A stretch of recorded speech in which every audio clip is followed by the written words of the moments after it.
Okay, so if you're a subscriber of this YouTube channel, then you probably know by now that my opinion of my favorite hockey team, the Vancouver Canucks, is not great right now. I dubbed them as the laughingstock of the NHL last night after their 5th straight loss, and it's been tough. You know, as a fan, it's been tough. I said this earlier, I'll say it again, but as a content creator, it's fine because we have so much to talk about and so many conversations to discuss, but as a guy who just likes the gosh darn team, it hurts.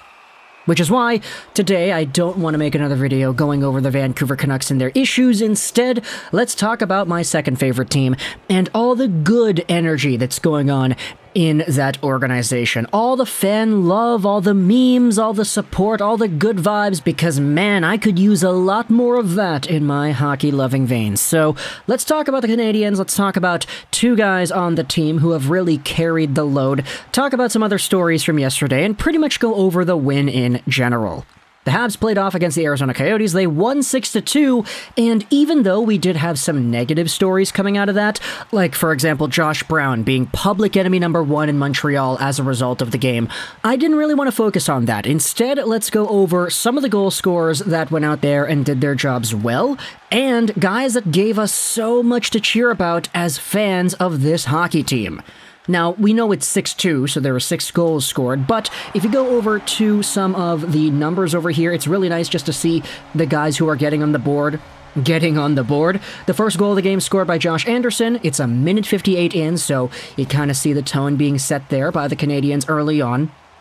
Cole Caufield then gets himself his 2-0 goal 3 minutes later. And for Cole, there is such a great discussion going on when it comes to Martin St. Louis and the philosophy behind coaching Cole and just seeing what's been happening in this season's worth of play, because right now, I mean, Caufield has 5 points in 5 games played. 4 of those points are goals.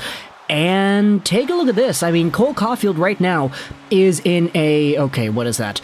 Kaprizov, Zuccarello, Zibanejad, Vilardi, Konechny, Gaudreau, Kempe, Dahlin, Caufield, Horvat, Niederreiter. That is an 11-player tie for 6th in the NHL in total goals.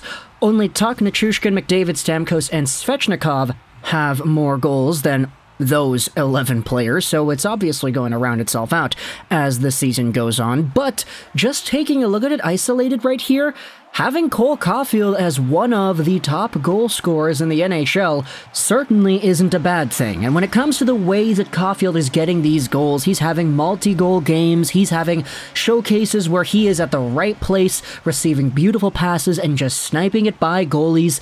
This really is one of the most potent goal scorers the Canadiens have seen in a very long time.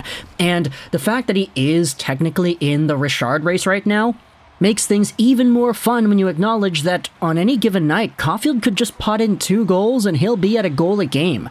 I mean, I'm not going to go out there and meme it up saying that 50 goals in 50 games is realistic for a guy like Cole Caufield, but take a look at the guy who last scored 50 goals in a span of his own 50 games, Austin Matthews. That guy is absolutely snake-bitten. He's only got 1 goal on the season. All these other players have overtaken him pretty quickly. So if you're going out there and trying to place a bet, or if you did go out there, and placed a bet on Matthews hitting 50 and 50, I mean, he's got 45 games left to do it. Can he do it? I don't know. We'll go out there and see what the Maple Leafs are up to. But for right now, Caufield is indeed in that race, the Rocket Richard race. He is a few behind some of the leaders over here, and it's just very nice and poetic, I feel, to have 5'7" Montreal Canadiens guys going out there and producing goals in the ways that they have, because other smaller-ish players in the Canadiens' history, like said Maurice Richard, who wasn't 5'7", but he was pretty small, they do indeed cement their names in history. And for Cole, obviously I'm not going to go out there and say that he's going to be a Hall of Fame caliber player who gets a trophy named after him by the time he retires anytime soon, but it is just a very nice little piece of knowledge to keep in the back of your mind, I guess. Here are some quotes from Martin St. Louis talking about Cole Caufield and the way you gotta coach this guy. You have to be careful as a coach to not overcoach guys like that for taking some of their freedom and confidence away. I don't think I can make Cole Caufield a better goal scorer, but I can help him get more scoring chances by how he plays away from the puck. Furthermore, you know that stat that we talked about earlier in the video going over Caufield numbers. Here's the NHL Public Relations Twitter account and their update on that metric. Cole Caufield scored his 26th goal since St. Louis took over behind the bench on February 10th.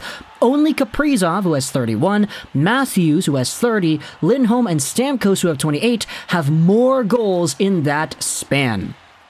So, yeah, ever since St. Louis took over, it's only 4 of the top goal scorers in the league.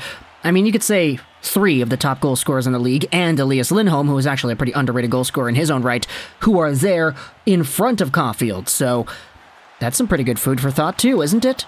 Furthermore, you go over to the other Montreal Canadiens player who is on this team and doing well. It is none other than the captain, Nick Suzuki. He's got 6 points in 5 games played so far to kick off the 22-23 season, and of his 3 goals, the one that is the absolute most pretty, undisputed, with no shadow of a doubt, is the penalty shot goal he had scored yesterday against Arizona. He does the full-on Pavel Datsyuk. He weaves his way to the right. He comes in across through the middle, holding the puck on his far forehand, and then, as the goaltender bites to the opposite side, Suzuki lifts it up, and he just casually, neatly places it top shelf. He doesn't shoot it top shelf. He doesn't hammer it home top shelf. He lightly places it top shelf with so much care and finesse that even the NHL's Instagram account was like, yeah, this is a Nick Datsyuk goal. Datsyuk, oh my goodness. It's kind of funny because it's like, wow, the NHL is going out there and talking about Pavel Datsyuk in the timeline today. I wonder why they're doing that. It's because of Nick Suzuki. You know, oddly enough, he actually did pull that move off, and I believe it was the last year's All-Star game, or not All-Star game, the All-Star Skills competition. I believe it was the shootout thing going on in Vegas where he did a very similar move.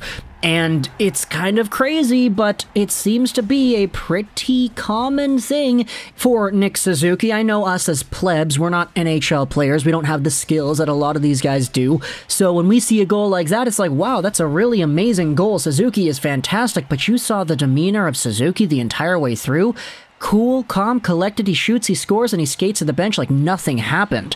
This is a casual play for slick Nick Suzuki, and he gave the fans something to cheer about by making this Datsyukian flip go in. Isn't it kind of funny how the guy's up at over a point per game now? I mean, he's on pace for, if you do the math right here, 98 points, 49 goals, and 49 assists in 82 games played. Obviously, that's not really guaranteed to happening. The sample size is really small, but for Nick Suzuki, I mean, this is just another staple of him being how he is. Just so casual, so capable, and so potent in the offensive zone that he can make these plays happen, these beautiful plays, these beautiful dekes and penalty shots, yet he's got the demeanor of a captain that's seen it all go down before.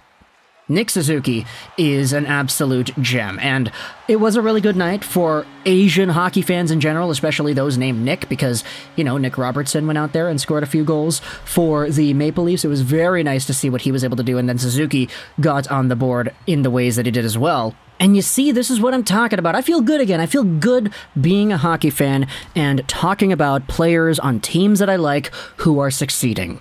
We didn't even talk about Juraj Slafkovsky scoring his goal. We didn't talk about Arber Xhekaj and Slafkovsky, like, just kind of verbally going after Josh Brown after Slafkovsky's first goal. Like, there are so many good things to be talking about with the Canadiens, and I'm jealous because my favorite team is not capable of giving us those things to talk about. So, yeah, talk about the comments so far about your reactions to what has gone on in Montreal so far. We've got some good goals, we've got some good highlights, we've got some good numbers, some great quotes as well.